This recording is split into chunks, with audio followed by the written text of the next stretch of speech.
Sebagai wujud ungkapan terima kasih dari Bank Sumsel Babel kepada nasabah tabungan tasbih Bank Sumsel Babel menyelenggarakan manasik haji bertempat di Masjid Al-Falah, Palembang.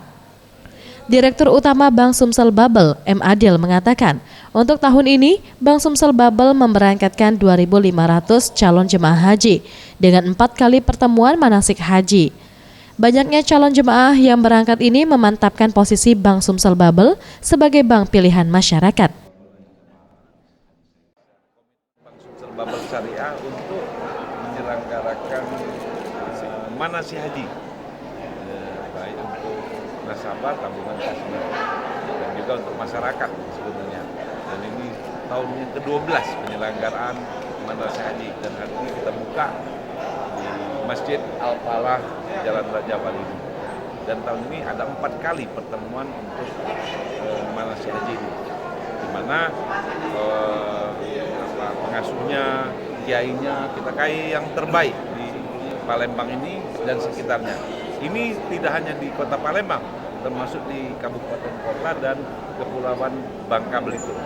Sehingga total jemaah haji tahun ini 2.500-an ini bisa, ya silahkan ikut manasik haji yang diselenggarakan oleh Bank Sumsel Babel Syariah.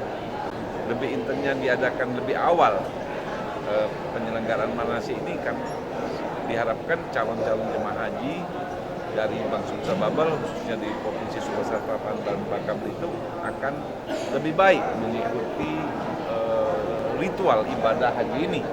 Karena kita di Sumsel ini sangat lengkap untuk fasilitas dalam rangka manasik ini. Kita punya asrama haji, kita punya tempat sa'i yang betul, kita punya mock-up Ka'bah yang betul, termasuk mock-up di pesawat, sehingga